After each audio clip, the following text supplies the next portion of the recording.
Hello friends, assalamu alaikum. Welcome back. In this video we shall talk about training neural networks with multiple layers.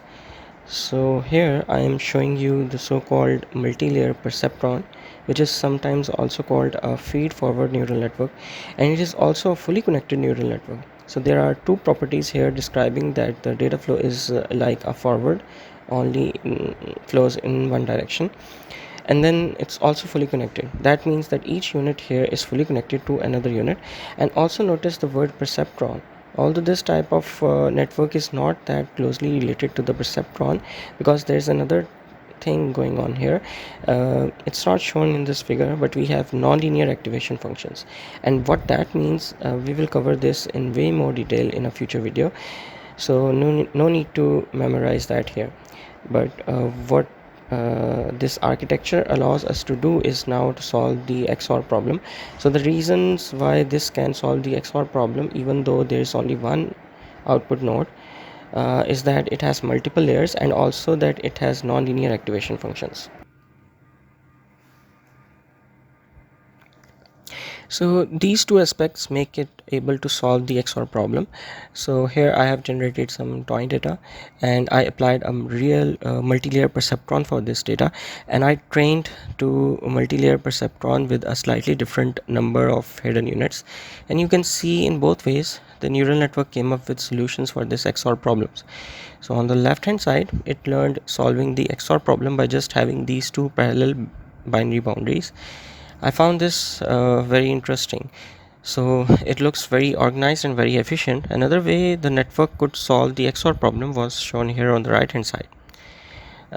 So just change the number of hidden units a little bit, and you can see the solution is quite different. And of course there are infinitely many solutions to this problem using multi-layer neural network.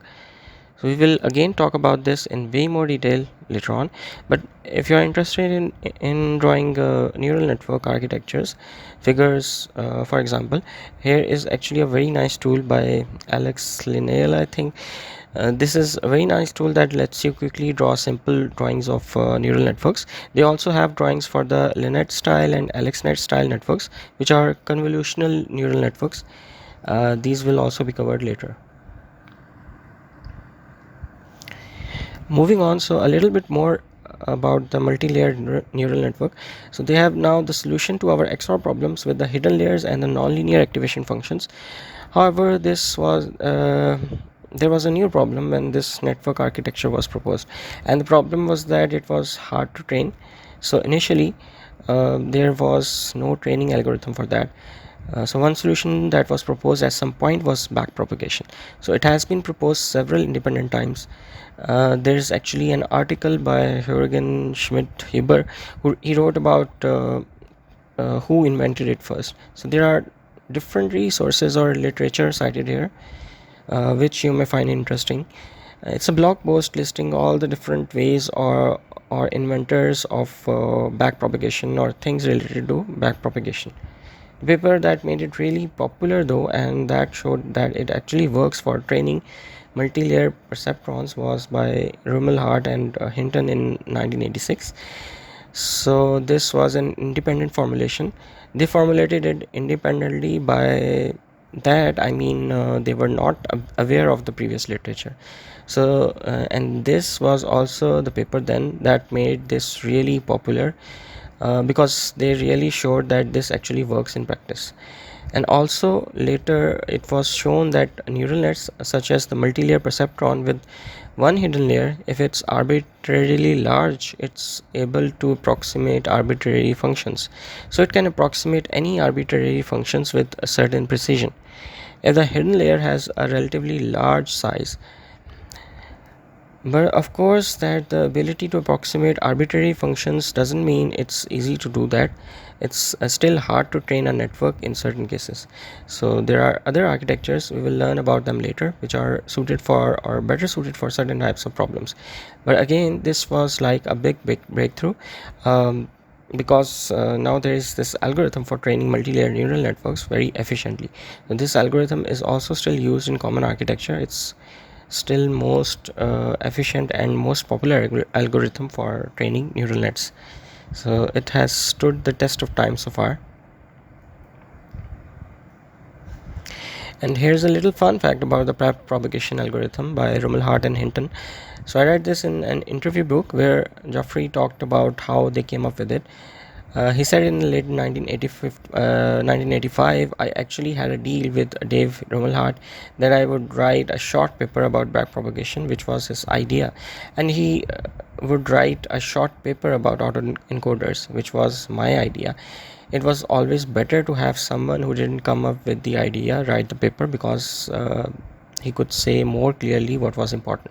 So I wrote a short paper about backpropagation, which was the Nature paper that came in 1986. But Dave still hasn't written the short paper about autoencoders. I'm still waiting.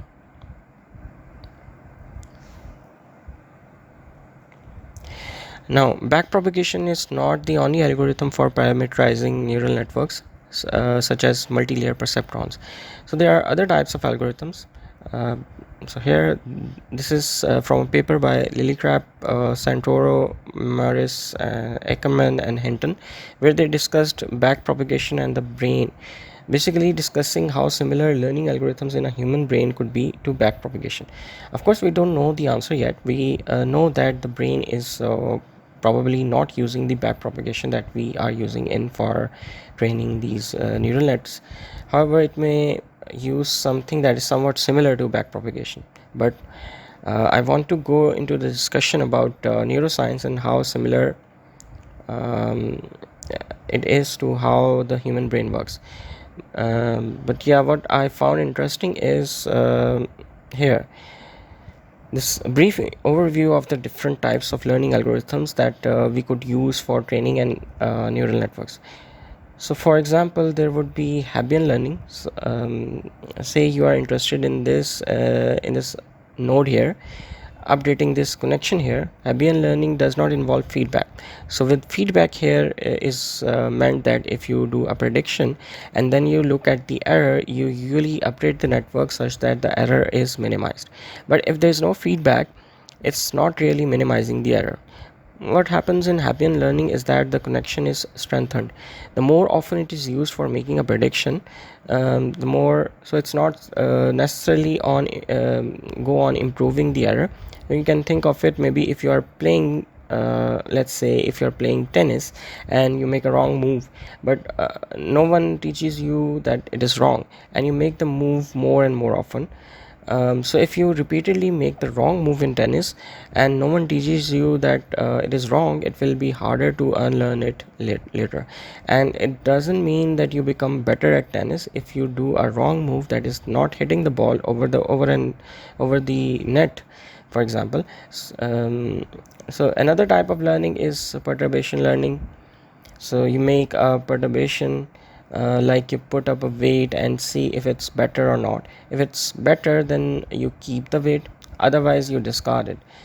It's also not very efficient. This is actually very slow. Backpropagation is actually very efficient, and it's also very good for minimizing the error. So there's another type of learning where it's similar to backpropagation, but instead of doing backpropagating the errors, it's involving a second network.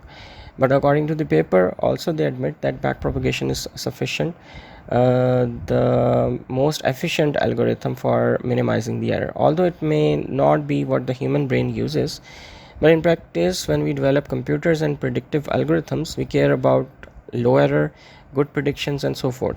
So that's why we are still using backpropagation, because we haven't found anything yet that works better than backpropagation. But this was just a short overview. In this course, of course, when we talk about new networks, we will be focused on backpropagation. Now here is a nice figure from a paper discussing relational inductive biases and other types of biases. So I like this figure because it kind of outlines the different types of neural network architectures that are commonly used. So we have our multi-layer neural network or multi-layer perceptron that I briefly talked about in this video.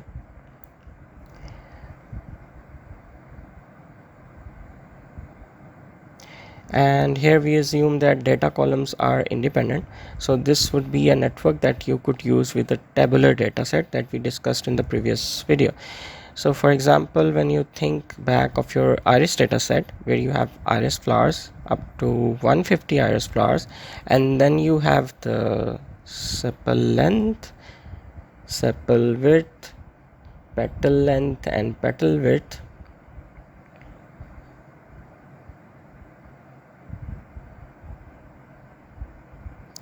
and also a class label.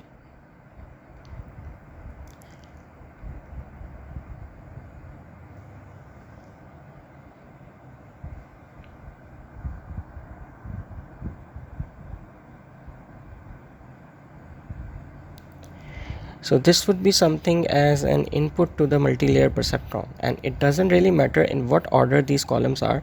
I mean, once you train the network, of course, then the order matters because it was trained on this table. But before training, it doesn't matter whether, let's say, on the sepal length is here, or it could be you can have this petal width here and the sepal length here. There's no difference.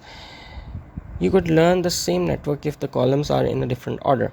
So there is no assumption about dependence of these features. In contrast, so-called convolutional networks, convolutional neural networks, CNNs, they have one assumption, that is locality. There is another assumption, equivalence, feature equivalence, but focusing on the locality. Now it's basically assuming there is some structure that's usually used for image analysis, because you can think of it as neighboring pixels are being related to each other. So for example, if you have an image of a person with two eyes and a nose,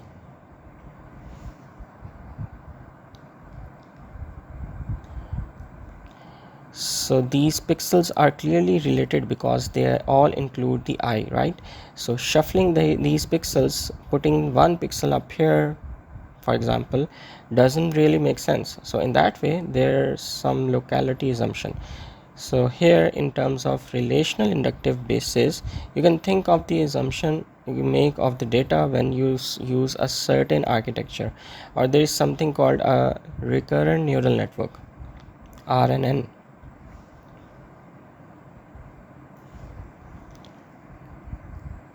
And this one assumes, for example, the inputs are sequentially related. So there is an order relationship, a sequential relationship.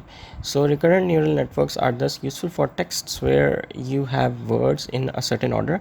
It wouldn't make sense to shuffle words in a sentence, because then a sentence wouldn't make sense anymore. In the same way, it doesn't make sense to shuffle pixels in an image, because then you lose the relationship between the image. Multilayer perceptron doesn't have such an assumption. So in that way, it's very powerful. You can learn a lot of things. I mean, I just briefly mentioned that it can be regarded as universal function approximator. However, of course, it's also more challenging if you don't have any prior assumptions. So in that way, leveraging these prior assumptions, such as locality or sequentiality, can actually make the learning easier, and that is also one of the key ideas behind deep learning. I will in the next video talk about deep learning, how deep learning evolved from simple multi-layer networks. Lastly, there is the last architecture here. It's called specified, but of course this is not a particular neural network architecture.